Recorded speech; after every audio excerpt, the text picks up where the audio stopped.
ધર્મ પુરુષ અને રાજપુરુષ જો આપણા દેશને હસતા મળે તો દેશનું મોટું સદભાગ્ય ગણાય.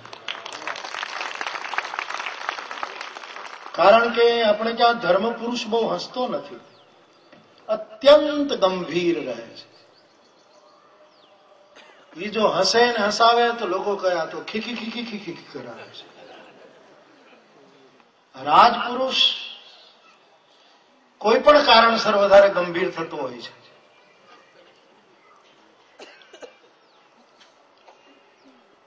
ભગવાનની કૃપા કે આપણા મુખ્યમંત્રી હસતા મુખ્યમંત્રી.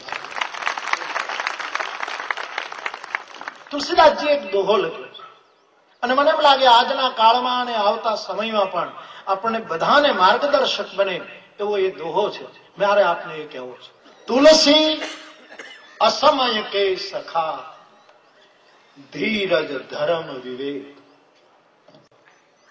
સાહિત્ય સાહસ સત્ય વ્રત અને રામ ભરોસો એક. આ સાત જેની પાસે હશે સાહેબ, એ દુનિયાના કોઈ પણ પટમાં હોય, એનો ગમે તેવો ખરાબ સમય આવ્યો હોય સાહેબ, પણ એને કોઈ દિવસ મુશ્કેલી ન મળે, એ સફળ જ થાય. હા, એવું બને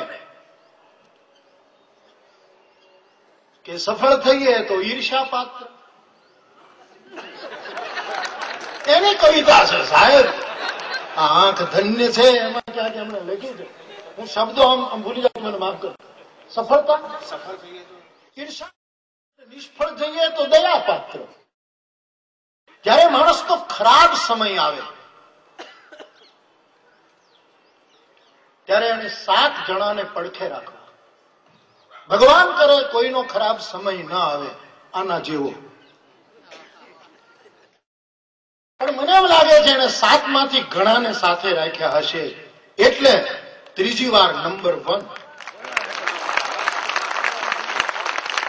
મારે કઈ વખાણ કરીને લેવું નથી, કોઈ દિવસ ચિઠ્ઠી લખવી નથી, કોઈ દિવસ ભલામણ કરવી નથી. હું એ બાવો ને એ બાવો. આ શ્રેયાંશભાઈ ની કથા હું કરતો હતો સાબરમતી આશ્રમમાં માનસ મહાત્મા પાર્ટ 2, ત્યારે શ્રેયાંશભાઈ ગુજરાત સમાચારના તંત્રી અને નરેન્દ્રભાઈ ગુજરાતના મુખ્યમંત્રી, એ બધા અમે એક મંચ ઉપર હતા. ત્યારે કંઈક પ્રવચન ચાલતું હતું ને એમાં નરેન્દ્રભાઈ ની સામે જોઈને મેં એમ કહ્યું કે હું તો બાવો છું. તો આપણા આદરણીય મુખ્યમંત્રી કે બાપુ હું એ બાવો છું. આ નરેન્દ્રભાઈ મને ભાવનગર મળ્યા, મને કહેતો હતો બાપુ મારા ઉપર ભગવાનની એટલી કૃપા કે મારે મુદ્દા ગોતવા જ નથી પડતા, આમાં વાળા જ મને મુદ્દા આપે. આવું એમ કીધું અને વાતે સાચી. પછી હું વિચારું આ તો હાવ સાચી છે. ઓલા જ આપી જાય કે લો તમે આના ઉપર બોલો અને અમને હરાવો.